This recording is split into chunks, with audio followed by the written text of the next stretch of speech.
Good morning and happy Monday, the last Monday in the month of June. Can you believe it? Where is the time going? This weekend is the 4th of July, and if you're like me, you got up and took a look at the week's forecast, and depending on whether you want to be a glass is half full or a glass is half empty kind of person, it might not look so promising as we head into this holiday weekend. So I bet you're making some backup plans just in case your 4th of July cookouts have a bit of a rain delay to go along with them. So why not think about scooping up the kids and heading over to the Discovery Museum? They are now open and ready for business. Karen Dewhurst joins us. She has been very good about FaceTiming with us during this whole COVID epidemic. So one day we're going to see more than just your kitchen cabinets in the background, Karen. How are you this morning? I'm great. I'm great. Thank you so much for having me. I'm so excited that the museum is open again. We are kind of doing an kind of in the museum and working at home schedule, so that's why I'm in my home again. But I'll be at the museum again tomorrow, and hoping to see lots of you there. It's very exciting. The good news is that you can purchase your tickets online, and we have two timed sections that you can come, either 10 to 1 o'clock or 2 to 5 o'clock. And during all that time, we, as the staff, are busy cleaning and keeping things sanitized and healthy for everyone.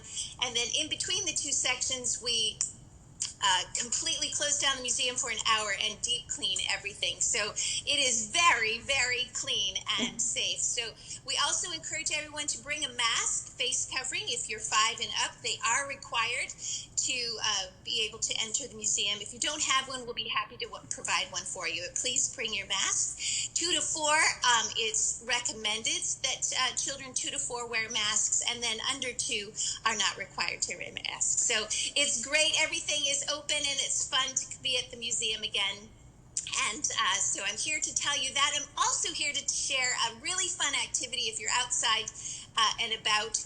There are lots of flowers blooming right now, and one of the fun ways to preserve flowers is to press them in a book. This is what I did when in the old days. You just get a very, very heavy book, and you lay your flowers. I've got zinnias that are blooming right now, and some verbena, and marigolds, and salvia, some feverfew. Let's see what else we got here. Some lavender. So pick some pretty blooms in your garden and put some paper towels in between the flowers, lay them face down, and press them in a book. It takes a couple of weeks to completely dry them, and then you can glue them into a beautiful arrangement. But this is the Microwave Society, so I thought it'd be interesting to see if I could microwave flowers. And so to do this, it's recommended that you use fire bricks, but I didn't have any fire bricks, so I just found some old bricks in the garden and kind of cleaned them up. And again, I just put the layers of paper towel and some flowers, then put another brick on top and put it in the microwave. Now, my microwave is very small, and so it took about 5 minutes, but voila, pressed flowers. This one is. I know, it's really cool. If you don't have time to wait, this is the way to go. This is lavender. It smells so pretty. I had a really pretty little zebra mallow that I pressed this way. So yeah, they're paper thin, really delicate, but can be used to make beautiful arrangements. The other thing is, if you don't want to use a book, you could also get 2 pieces of wood and make your sandwich that way, and get a nice clamp and clamp them. So multiple ways if you've got weeks to wait, or if you want to get it done quickly. Fun ways to preserve the beautiful bounty of your flower garden this time of year. Karen, with the brick idea, do you have to use a brick, or if it's just something heavy that's microwavable safe? Do you know? Yes, that's correct. It doesn't have to be a brick, but that was the only thing that I could think of that would be heavy enough that would be heat safe. So if you have something heavy that's heat safe, give it a go. I also recommend that you try short intervals of time and check to see how it's doing, because you just really don't want to have an accident with your microwave. Well, I'm thrilled with that idea, because I like to wrap presents. Every now and then I'll use a gift bag, but I love to wrap presents. And what a fun thing to do that, and then you could tape it onto the package. Beautiful. Yeah, you could glue them onto a piece of cardstock and Yeah. frame them for some instant, art. You could, I love that idea. You could make greeting cards. Not very many people send cards anymore.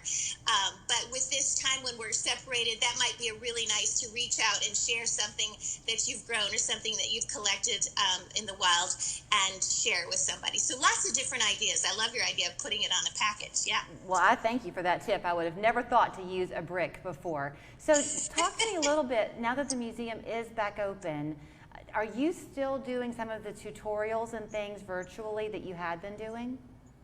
Yes, so you can still go on Creativity TV. That's all there.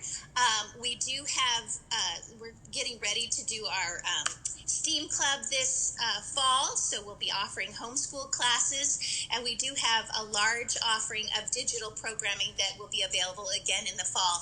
Lots of people are looking for different options based on what happens with the school in the fall. So the museum has been hard at work in these last few months trying to make sure that we can accommodate and share all of our great resources with the community. That is the $64,000 question. If you find any two parents together, that's what they're going to be talking about right now, is what is the school year going to look like. So for people who might think that the museum only has something to offer for lower elementary and down, don't you also do things for the kids as they get into upper elementary and middle school as well?